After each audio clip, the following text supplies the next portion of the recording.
क्या इस बार action navy की तरफ से होगा, ये रिपोर्ट देखिए।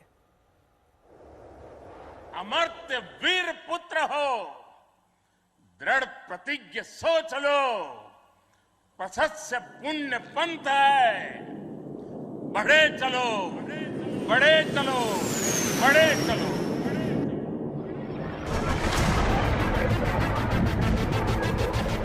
क्या इस बार नौसेना के कंधों पर पाकिस्तान को सबक सिखाने की जिम्मेदारी है?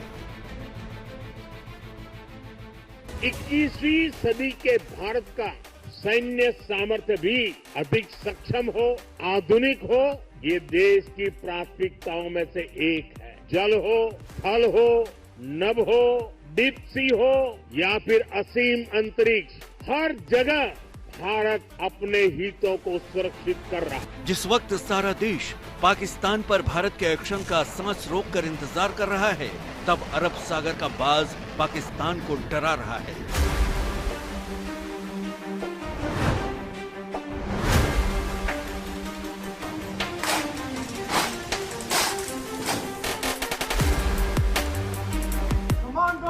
आपके मिशन के लिए तैयार है शुमान।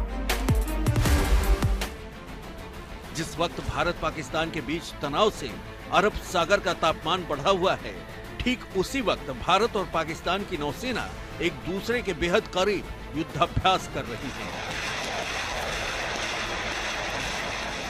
खास बात यह है कि इस युद्धाभ्यास के बीच आईएनएस सूरत अपना शौर्य दिखाने के बाद अदानी पोर्ट पहुंच चुका है। यह हजीरा इलाके में आईएनएस सूरत का स्वागत किए जाने की तस्वीर है। बड़ी बात यह है कि आईएनएस सूरत से पहलगाम हमले के एक दिन बाद एंटी शिप मिसाइल का परीक्षण किया गया था। साफ साफ संकेत दिए गए थे कि आने वाले वक्त में पाकिस्तान के जहाजों को न सिर्फ डुबोया जाएगा, बल्कि उसके लड़ाकू विमान भी निशाने पर होंगे। इसी डर के चलते पाकिस्तान की तरफ से गुजरात के पास नौसेना की ड्रिल शुरू की गई, तो भारत ने भी करारा जवाब दिया। पाकिस्तान ने 30 अप्रैल से 2 मई तक सैन्य अभ्यास का ऐलान किया, तो भारत ने 30 अप्रैल से 3 मई तक गुजरात के तट के पास अरब सागर में नौसेना की फायरिंग एक्सरसाइज को लेकर 4 ग्रीन नोटिफिकेशन जारी किए। बड़ी बात यह है कि जिस जगह पर भारतीय नौसेना ड्रिल कर रही है, ये इलाका पाकिस्तान के ड्रिल वाले इलाके से सिर्फ 85 नॉटिकल मील दूर है। यानी दोनों देशों की नौसेनाएं एक दूसरे के बेहद करीब मौजूद हैं। भारत की ताकत से पाकिस्तान बुरी तरह डरा हुआ है और अपने डर को छिपाने के लिए प्रोपेगेंडा वॉर का सहारा ले रहा है।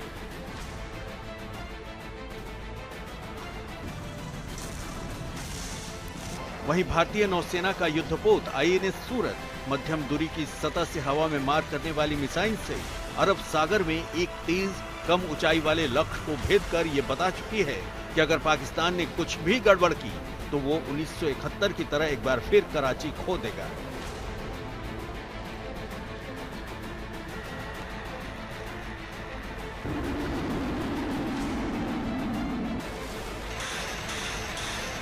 इस बीच आज एक और अहम घटनाक्रम है। यूपी के शाहजहांपुर में गंगा एक्सप्रेसवे पर बनी हवाई पट्टी पर एयरफोर्स पहला नाइट लैंडिंग अभ्यास करेगी। आज मिराज, सुखोई, जगुआर और राफेल लड़ाकू विमानों की गंगा एक्सप्रेसवे पर लैंडिंग होगी।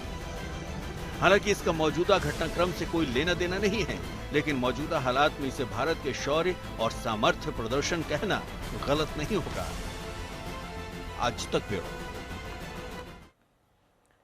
शिवानी शर्मा मेरी सहयोगी इस वक्त तमाम जानकारी के साथ जुड़ गई हैं। शिवानी, क्या तैयारियां हैं आज, क्योंकि आज ये काफी भव्य भी रहने वाला है और पहले भी लोगों ने इस तरह का शो देखा है, लेकिन आज क्या अलग है, क्या खास है? नेहा, देखिए, ये एक आम तरह का शो नहीं है। ये एक बहुत ही अलग और पहली बार ऐसा होगा जब एक एक्सप्रेसवे पर भारतीय वायुसेना का रफाल फाइटर जेट लैंड करेगा। आपको दिखाना चाहूंगी यहाँ शाहजहांपुर में ये जो लैंडिंग स्ट्रिप बनाई गई है, मेरे सहयोगी अभिषेक अगर दिखा सकें कि ये जो 3.5 किलोमीटर लंबा एक खास इमरजेंसी लैंडिंग स्ट्रिप यहाँ पर बना है, ये नाइट लैंडिंग के लिए भी तैयार किया गया है। इससे पहले जो 4 अलग अलग लैंडिंग स्ट्रिप्स अलग अलग एक्सप्रेसवेज पर उत्तर प्रदेश में मौजूद हैं, वहां पर दिन में हमने लैंडिंग देखी है। 2 बातें नई हैं। पहला, नाइट लैंडिंग यहां पर होगी। दूसरा, रफाल पहली बार नाइट लैंडिंग करेगा। और इसके 2 डेमोन्स्ट्रेशंस अभी हैं नेहा। पहला अभी दिन में जब हम 11:30 बजे के आसपास देखेंगे कि तमाम अलग अलग फाइटर जेट्स, चाहे वो रफाल हो, सुखोई 30 हो, मिराज 2000 हो, जागुआर जैसे तमाम एयरक्राफ्ट्स को यहां पर लाया जाएगा, उनकी लैंडिंग हम देखेंगे। तो जो आपातकाल के लिए हमारी तैयारी होनी चाहिए भारतीय वायुसेना की, उसका नमूना आपको उत्तर प्रदेश के शाहजहांपुर में इस नवनिर्मित गंगा एक्सप्रेसवे, जो अभी भी निर्माणाधीन है, वहां पर दिखाई देगा। 3.5 किलोमीटर लंबा ये स्ट्रेच है। जो भी अप्रोच लाइटिंग चाहिए होती है, जो भी खास तरह के डिवाइसेस चाहिए होते हैं नेविगेशन के लिए, लैंडिंग के लिए, उन सब को यहाँ पर लगाया गया है। और नेहा, ये बात भी बहुत ही खास है कि भारत अब उन चुनिंदा देशों में से एक है जिसके पास अपनी इन सड़कों पर, एक्सप्रेसवेज पर फाइटर जेट्स को उतारने की सुविधा और साहस और सक्षम बन गए हैं।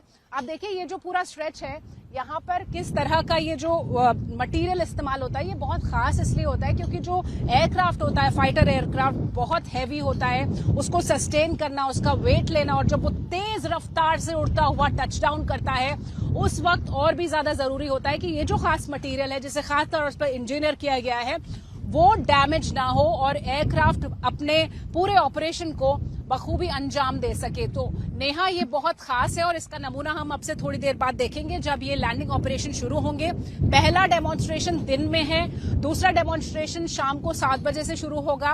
लगभग 40 से 45 मिनट का ये पूरा डेमो रहेगा, जहां पर अलग अलग फाइटर्स एक एक करके टच डाउन करेंगे और टेक ऑफ भी करेंगे। यानी अगर कहीं पर कोई आपात स्थिति होती है, कोई डिजास्टर होता है, कोई आतंकी हमला होता है, भारत का रिस्पांस क्या होना चाहिए, उसके लिए हमें किसी बड़े एयरबेस की जरूरत नहीं है।